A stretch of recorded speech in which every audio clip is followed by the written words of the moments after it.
लग्नानंतर होईलच प्रेम या मालिकेच्या 10 नोव्हेंबरच्या प्रोमोमध्ये आपण पाहणार आहोत की सुरुवातीला आपण पाहतो की काव्या आणि पार्थ दोघे मिळून आजीच्या साडीची घडी घालत आहेत. हा एक खास क्षण असतो. पार्थ काव्याला भावनिक होऊन म्हणतो, निदान आजीच्या साडीच्या निमित्ताने तरी आपण दोघे जवळ आलो. पार्थकडे पाहत काव्या शांत राहते. विक्रांतचा धक्कादायक खुलासा. आजीच्या वाढदिवसानिमित्त घरात तिच्या दागिन्यांची मांडामांड करून पूजा वगैरे करण्याची तयारी सुरू आहे. हॉलमध्ये सगळे जमलेले असताना नंदिनी जीवाला विचारते, जीवा, याच्यामध्ये तुमच्याकडचा जो आजीचा हार आहे तो राहिला की इथे मांडायचा? तेवढ्यात पाठीमागून विक्रांत खूप जोरात ओरडतो, त्याच्याकडे असेल तरच तो आणेल तो हार. नंदिनी विक्रांतचा वाढलेला आवाज पाहून त्याला विचारते, अहो बाबा, तुम्ही जीवांशी असं का बोलत आहात?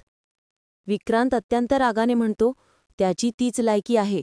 त्याच्या आजीने दिलेला त्याला पिढीजात सोन्याचा हार तो विकून आलाय तुझा नवरा. या आरोपामुळे शर्मेने जीवा मान खाली घालतो. विक्रांतच्या या बोलण्याने घरातील सगळ्यांना खूप मोठा धक्का बसतो आणि याच नाट्यमय वळणावर हा प्रोमो संपतो. भेटूया पुढील भागात. तोपर्यंत नमस्कार.